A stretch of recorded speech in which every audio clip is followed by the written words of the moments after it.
All right, new day. Last night I spent probably a total of maybe 2 hours cutting these mortises, drilling them, I should say, not cutting them. And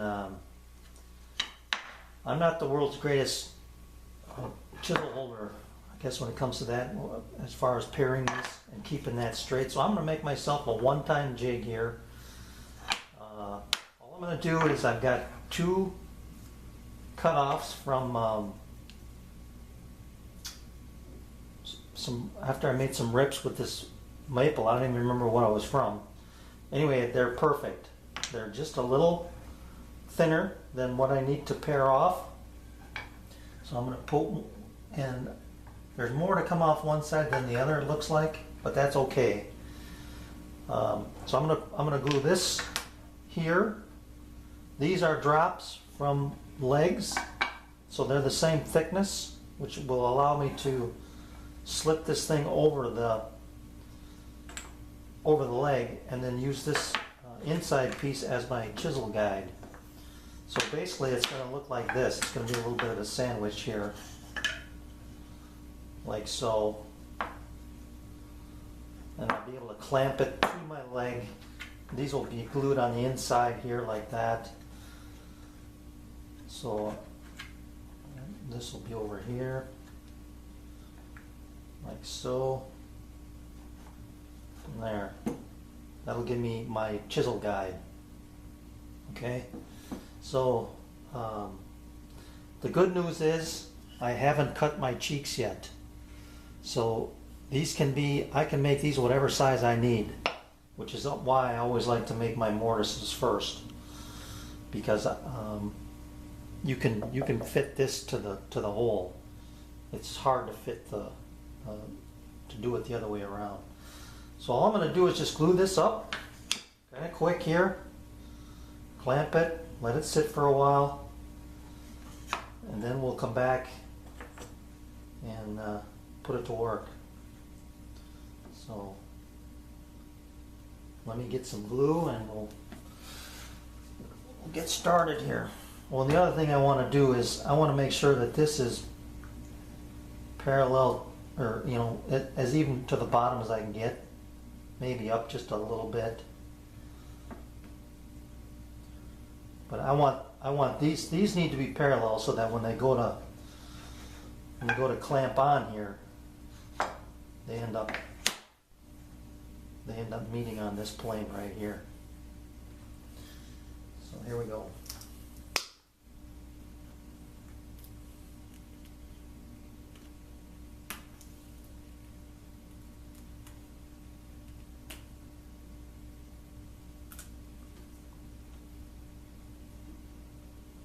Don't need a lot of glue on this because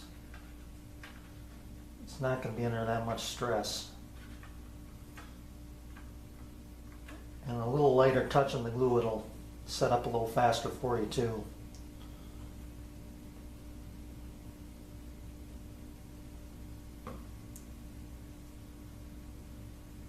Oops.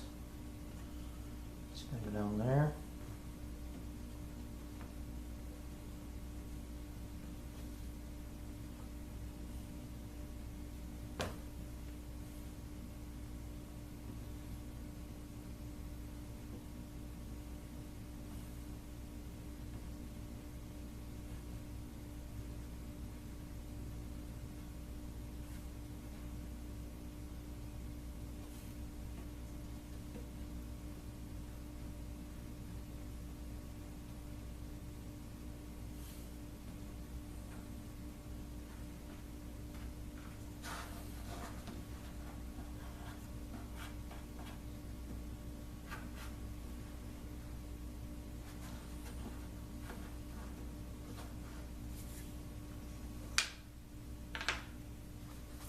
Oh, and the other thing I want to point out to you is I've got the good side of this plywood to the inside.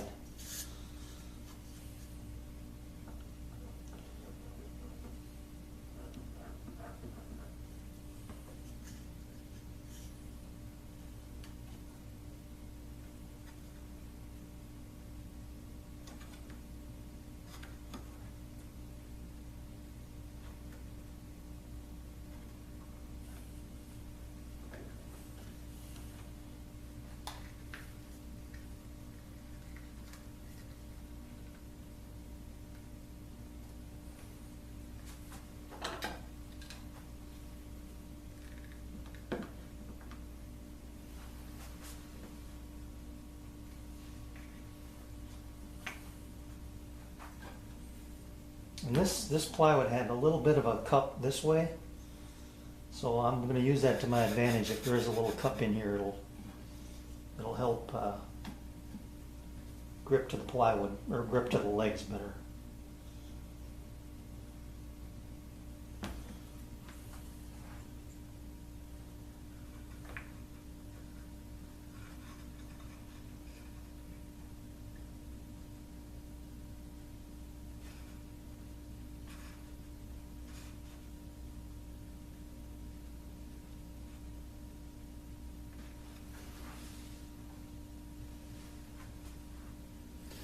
I can get one clamp in there.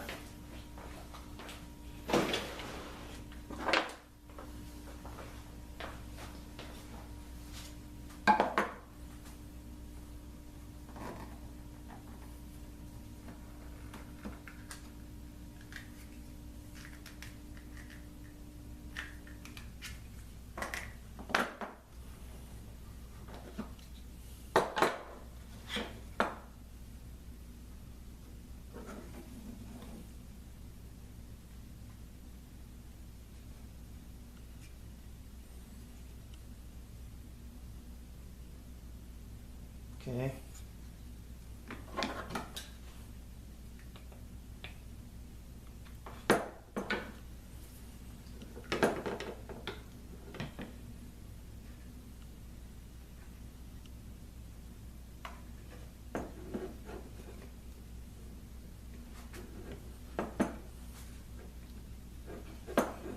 See if I can squeeze one in on that side.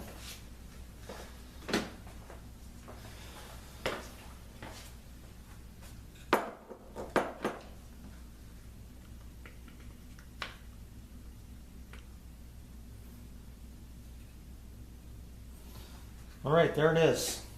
That's going to be my jig to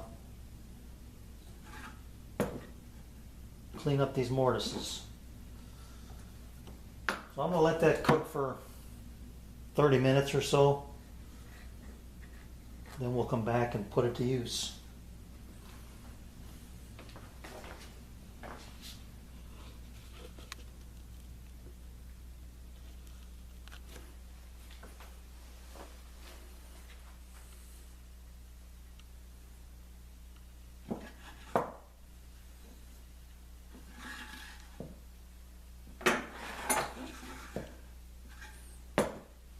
It'll work out nice. All right, it's been about a little over 30 minutes.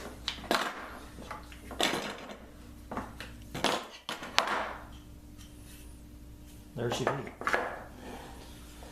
It'll just slip over like that, and I can clamp it and then run my chisels down the sides here. And the nice thing about this is that it'll help center up the mortises. So let's see how it's going to work here. I've got a leg set up over here.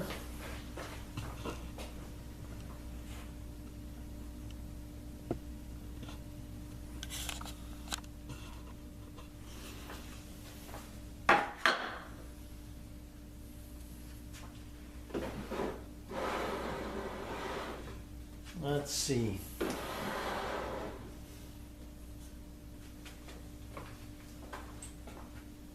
don't think this is going to be strong enough. Maybe it will be. Yeah. I got to get something I can put a little pressure on that.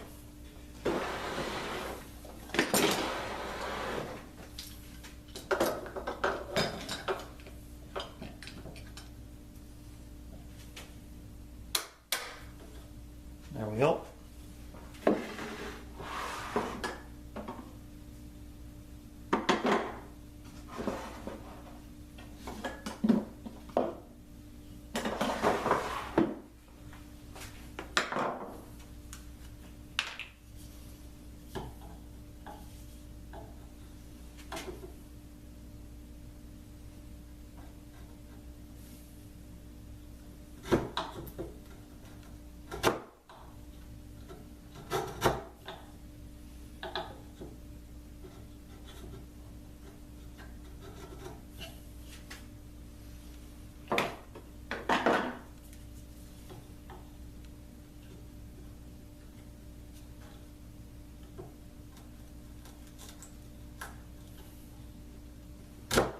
This side's taking a little bit bigger bite than the other.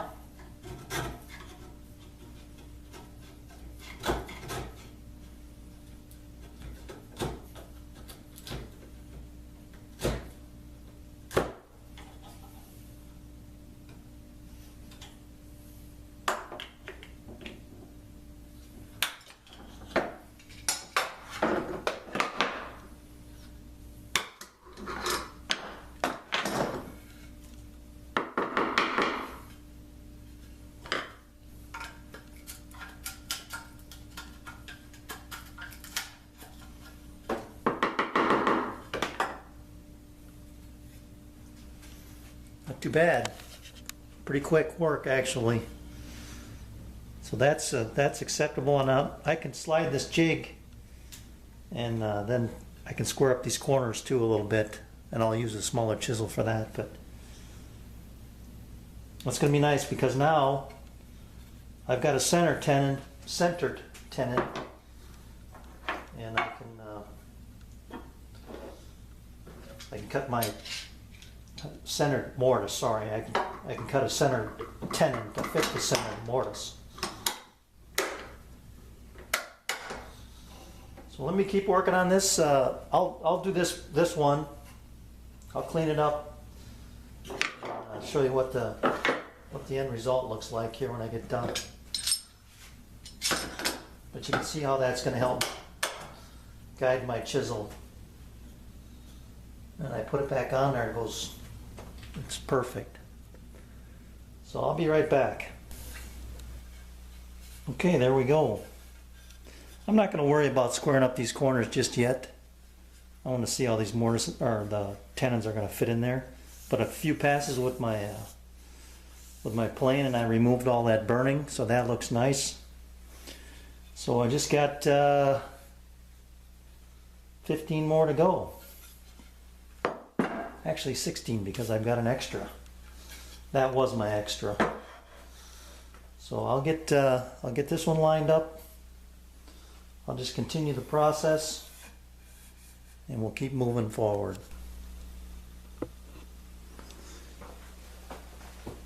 Okay, got them all cleaned up, and then I cleaned this face too with my plane, my hand plane.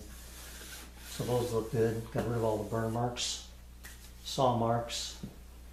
So we're good to go. I'm gonna do a little cleanup, and then I'll get my tenon jig out, and we'll start making some tenons and see how these go. Now I did keep my arrows, even though I'm pretty sure that these are centered. I did keep the directional arrow from when I drilled them just in case. So that's how I'll pair them up. I'll have one going one direction, one going the other. If this wall here happens to be a little bit thicker or thinner than this wall, that way when I make my tenons, I'll make them flush to one side or the other, and then we'll just work it from there. So there you have it. So like I said, let me get this cleaned up. I got chips everywhere, and tools out, so I'll just clean up this mess, and then we'll set up my tenon jig and we'll get busy with that. Okay, so for those of you who haven't seen my tenon jig, this is how I set it up. This is my THK bearing rail on top of my extrusion, and I just have a single bearing, and to that single bearing I have a couple of positive stops here, and then the other thing I have is this piece of 15 by 80 2-slot extrusion, and that's my slide basically that holds my carriage here.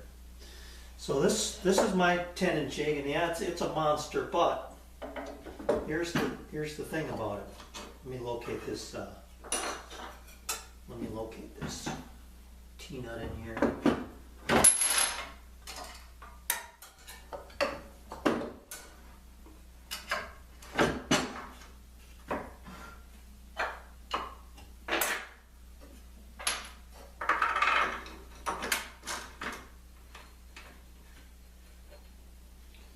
Okay, so the thing about this is this is my tenon jig.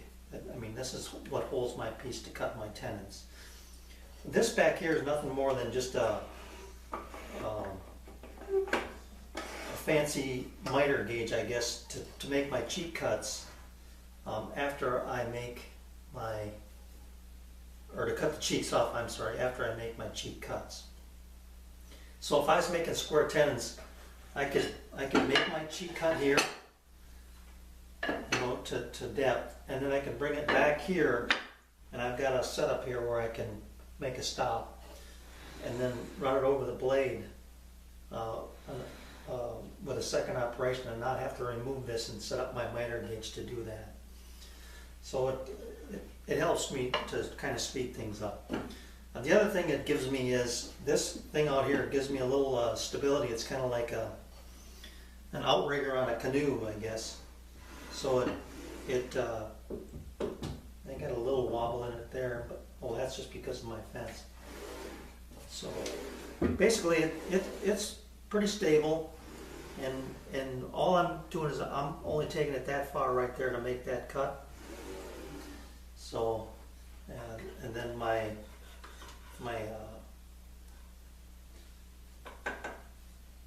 fence here is adjustable to make these angled cuts, which is what I'll have to do today. I'll actually sit here like that, and that's the beauty of these positive stops. I can make one cheek cut, move it over to the next, and make the next cheek cut, and not have to change anything. And it's always registering off the same face, which for me is critical because I want to make sure that at least one face is flush, and if the other one's a little off, you know, and it really shouldn't be because these things are all the same thickness, then I only have to worry about sanding up one face or one side of my legs and stretchers here. So let me get this dialed in. I want to get this angle figured out here. You know, I do know what that is, but I want to get it dialed in. What I do is this has to go all the way over, like so. That's as far as it'll go because it hits this extrusion. And what I do then is I set this at 0. I call it 0. I got to get a couple festool clamps in here. This face just touching the inside of the blade will be my 0. And from there I move the distance I need to make the proper size tenon for my mortises. So let me do some measuring, get my angles set up, and then we'll come back and I'll show you how this thing's going to work. Oh yeah, here, I guess I forgot to put this on here. This is nothing more than just a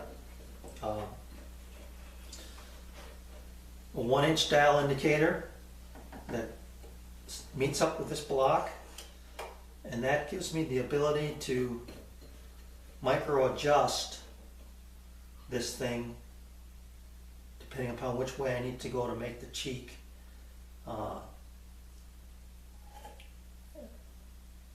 make the tenon fit the mortise.